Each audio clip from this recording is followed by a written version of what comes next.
Border Patrol agents are overwhelmed with the massive influx of illegal immigrants. The number are like anything we've ever seen.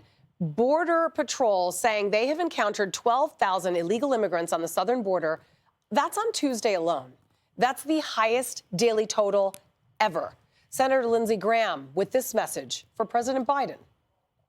If you're awake, you better come up with a solution to a broken border before a bunch of people get killed. This is a national security disaster in the making. Bill Melugin is at the border in Lukeville, Arizona. He is near a huge group of illegal immigrants now waiting to be processed. This matter just getting worse by the day, Bill.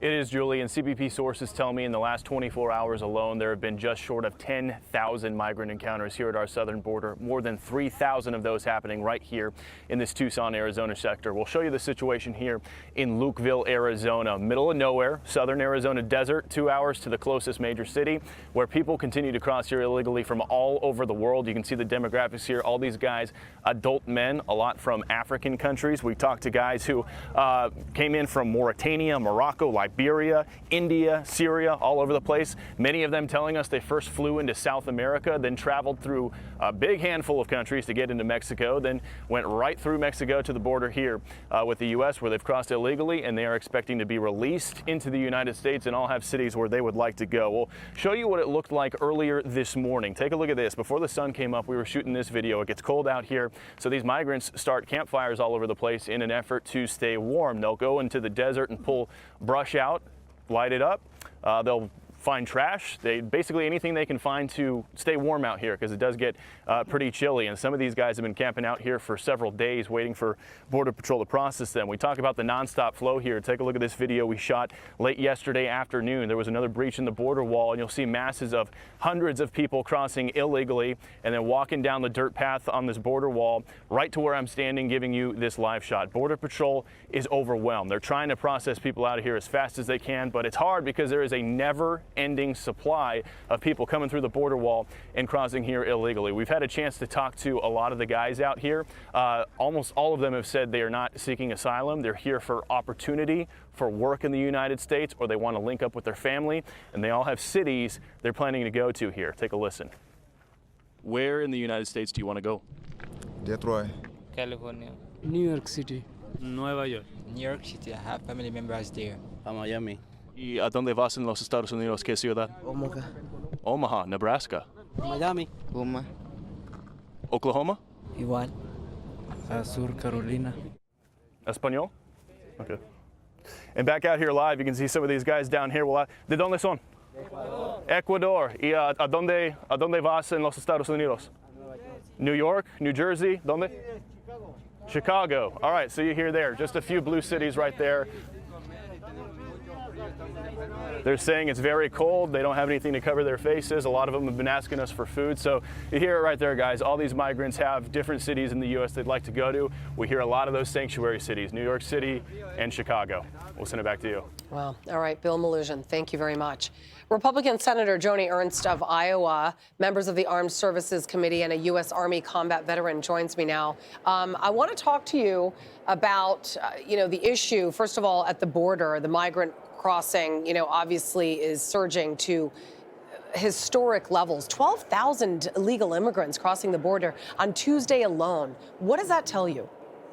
Well, it tells me that President Joe Biden, on the first day that he came into office, he made a grave mistake by getting rid of the previous administration's policies. He threw open, President Biden threw open the door to the United States of America. Now we have this humanitarian crisis at the border with, as you stated, over 12,000 people now per day entering the United States illegally. There is no way to process all of these people. And of course, we know that simply stating you want a job in the United States of America is not a reason for asylum. So again, we had some of those policies right in the previous administration. President Joe Biden needs to own up to this, admit that he was wrong, and reinstate the policies of the past and allow us as Senate Republicans to proceed with our border policy changes. There are major city is also struggling with a mass migrant influx. A new poll actually shows 85% of New York City voters are concerned about the city accommodating migrants. And in Massachusetts alone, hotels there have actually canceled bookings of veterans and their families for the Army-Navy football game being played in Foxborough this weekend. And those rooms are actually instead housing, you guessed it, migrants. And Senator, tell us about the letter that you wrote this week to the Biden administration demanding action.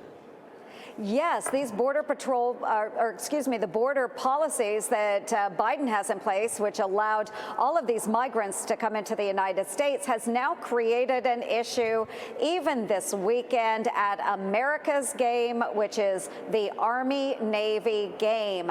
We know that Massachusetts has laws in place, one of which is the the right to shelter law, which provides shelter for those that are refugees or illegal migrants coming into the United States. So what's happening now? All of those families that are attending this game on behalf of their midshipmen or cadet, those Army veterans, those Navy veterans that will be attending, even active duty personnel that are flowing into the Boston, Massachusetts area, they have had their hotel reservations canceled.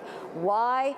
Yes, because of illegal migrants that are being housed by the city, by the state, in these hotels where reservations had previously been made. So instead of watching in the comfort of a hotel room for this Army-Navy game, we're housing illegals. Yeah, and you just heard Bill Melugin speak with a few illegals there, and many of the states they wanted to travel to were Democratic cities. Why? Because they're getting free housing. We've got multiple beautiful former luxury hotels here in New York City that have been shut down and they've been handed over to these migrants. I got to move on to President Biden's green agenda. It took a big hit, as you know, last night, the House striking down his administration's mandate designed to speed up the transition to electric vehicles, something so many Americans don't want, nor can they afford.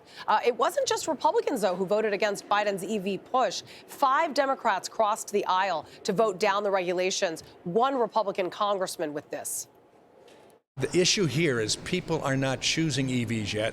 They don't think they're affordable. They don't think they're attainable. They don't think they're reliable. And it's not a reality for them. All we're asking is that people have choice. And that choice may be EVs, but don't mandate it. I love he just said people need to have a choice, because don't Democrats echo that sentiment when it comes to women and many other things? You need to have a choice, but not when it comes to your vehicle. What in the heck? This makes no sense. And most people can't afford an electric vehicle, nor do they want to be bothered with having to find somewhere to charge it.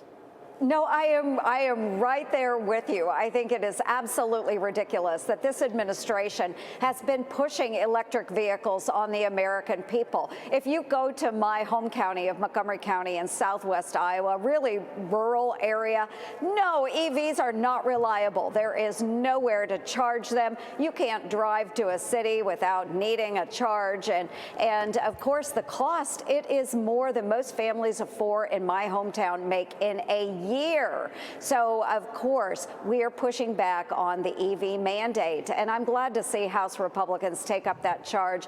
I have been working, literally, no pun intended, that charge, but I have been pushing back on this in the Senate for a very long time. You know, we don't need to source these cars that have materials that are built or brought in from China. These batteries that are made with child and slave labor. Really, is this what we're trying to push on the American people? I think not, and the House has spoken. All right, Senator Joni Ernst, thank you. You have spoken as well, and we appreciate it. Appreciate it. Thank you. See you next time. Hey, everyone. I'm Emily Campagno. Catch me and my co-hosts Harris Faulkner and Kaylee McEnany on Outnumbered every weekday at 12 p.m. Eastern, or set your DVR.